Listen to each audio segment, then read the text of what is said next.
Hi guys, welcome to this week's Gold Lap Guide. This time we take on Sardegna C in reverse with the Ferrari Dino 246 from 1971 in the latest online lap time challenge.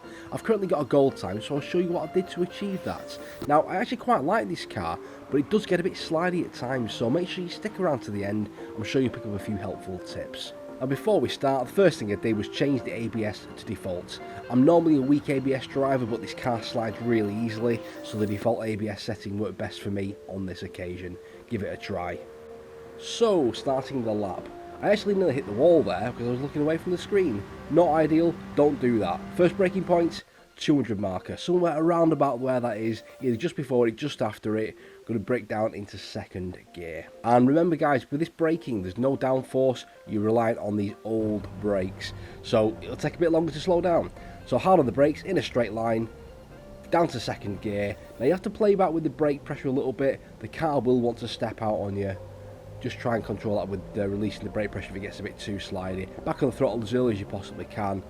Use all the circuit on the left hand side if possible, and away we go. Flat out through this next section. Now this is a bit tricky, this next bit. It is flat out though, so you want to try and stay to the right hand side, open this left hander out, and you want to get as close to this barrier on the left hand side as you can without hitting it. Stay to the left a little bit, open this right hander out, quick flick of the steering, try and stay in bounds. Hit that wall on the left loads of times, don't worry if you do that, just keep trying.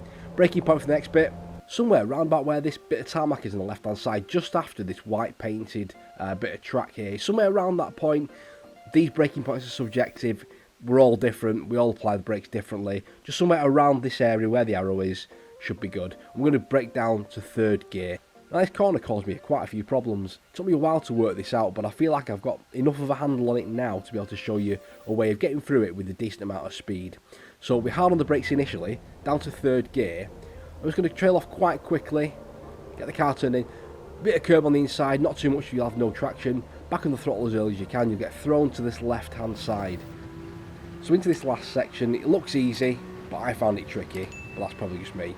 So into fourth gear, little lift off the throttle, keep the car tight to the right to open this left hander out. I have a little dab of the brakes, back off again. End of this curb is where we're going to apply the main braking. You want the car or the steering to be in as straight a line as possible, otherwise you will spin it.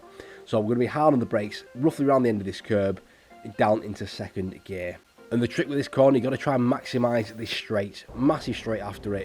You need to get a good exit here. So don't overshoot the corner, get the car rotated nicely, take a bit of curb, back on the throttle as early as you can in second gear, use all this circuit on the left hand side, don't go too far off that curb because you'll invalidate your lap, and then it's a straight run down to the finish line. And I want to say guys, thank you very much for the support.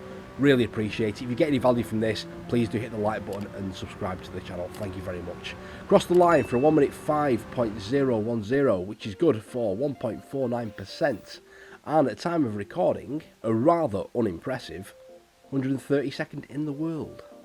If you're still looking to get a gold time on the Le Mans Veyron GR4 time trial challenge, then click this video right up here. I've got a gold lap guide which might be of use to you. I'm going to end this video slightly differently. I'm going to go back to the old days. I'm going to put a full speed lap in cockpit view so you can see exactly how much steering input we've got to put into this car to keep it on the straight line. Thank you very much for watching guys, take care, good luck with this, I'll see you on the next one, cheers.